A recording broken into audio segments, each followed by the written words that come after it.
Before its final implementation, any location undergoes dozens of revisions and sometimes it is completely redesigned from scratch. Today we will talk about the tools used by professional level designers as well as the process of creating a level. I'm Karina and let's begin our journey into level design.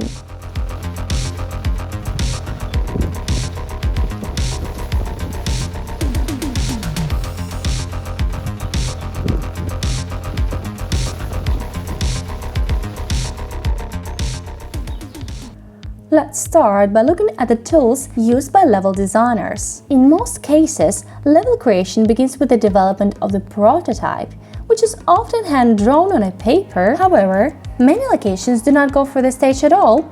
Their sketches can be found in art books developed by designers and blogs dedicated to game development. These sketches represent a complex network of blocks, arrows, and numerous refinements that not only depict a map of the planned level, but also represents a schematic of players' interaction with it. The next tool is not used by everyone, but it is what distinguishes an experienced level designer.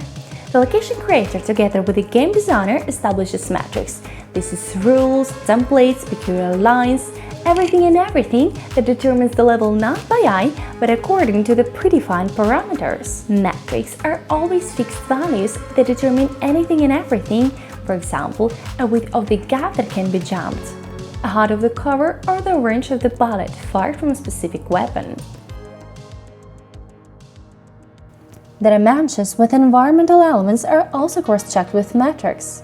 Otherwise, a child's bed on a level could inadvertently turn out to be the size of a mountain. To determine the metrics, the level designer creates a blockout. In other words, three-dimensional level mockups. There are only two types: designer blockout, gray box. This is a mockup used to test gameplay. It contains only elements that directly affect the gameplay. Gray cubes, spheres, cylinders, and planes schematically represents the future location. Although they are created with a consideration for all proportions and scales, no matter how beautifully drawn the gorge is, the main thing that the player can definitely jump over it. In gray box, mechanics are tested. For example, whether one can climb or hide from a bullet avalanche here. They study how the gameplay feels and its difficulty level, and if something doesn't work, they discard it or rework the problematic element. After all mechanical revisions, the prototype becomes more detailed and transforms into art blockout, white box.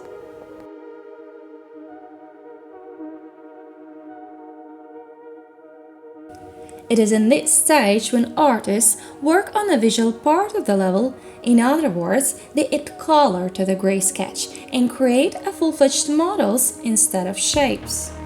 The creation of location begins with planning. At this stage, the entire development team decides what specific location will occupy the final game, and if the level designers have their own ideas regarding the scenario or game design, they discuss it precisely at this stage. After that, it is necessary to consider the intensity of the level and its structure. The intensity of events regulates the emotional tension at each stage of progression, since the level regulates the lulls moments for the players to rest after a difficult stage and peaks moments to keep them engaged.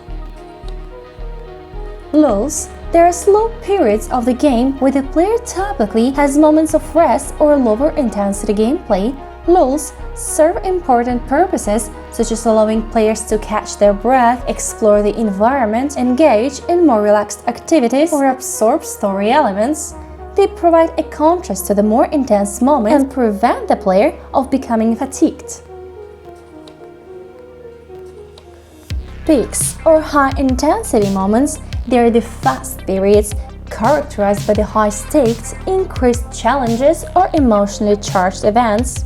Peaks are designed to captivate the player's attention, evoke strong emotions, and push their skills to the limit. They often involve boss battles, intense action sequences, or key points in the game narrative.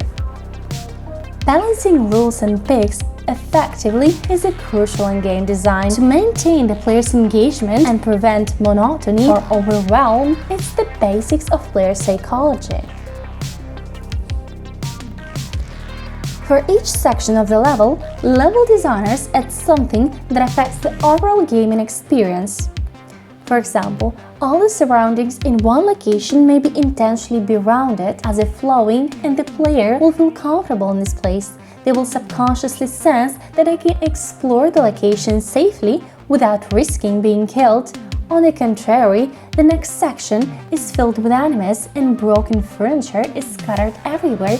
The entire environment of the location becomes sharp. There are numerous corridors, turns, or open spaces. You never know where the threat will come from, and the location reflects this concept.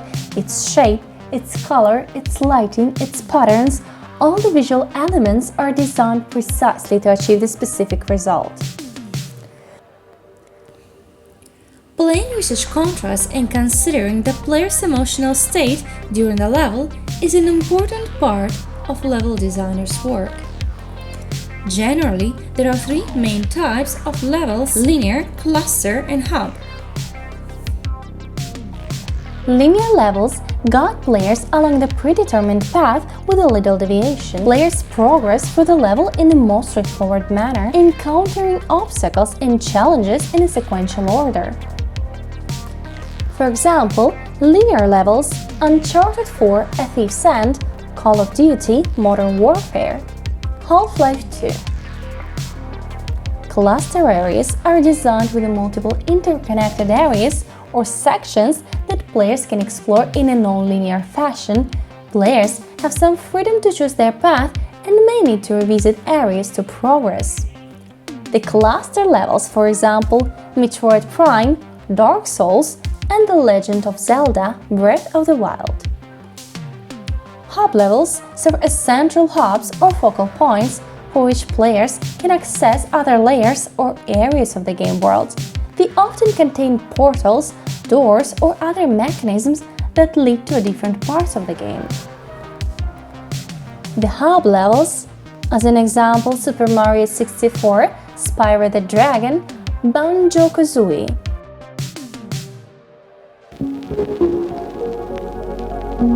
The next stage of the location creation involves working with paper. When the concept, structure, and intensity are ready, the level designer translates all his ideas into paper. They create a sketch of the location and mark the main stages of the gameplay on it while setting key player tasks. Then they document all this information in technical documentation. This document, known as the Game Design Document or GDD, is used by all studio employees during game development. By the way, this document is usually written in English, even in the context where another language is a primary spoken language. Technical documentation helps describe all the components of the future game environment and establish how much time will be needed for its production. Thus, by the end of the first stage, we obtain a clear vision of the level and answers the most important questions: how it will look, play, and what we will need for its assembly.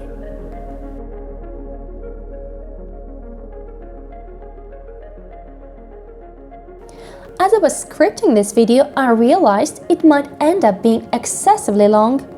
Therefore, I decided to split it into 3 parts.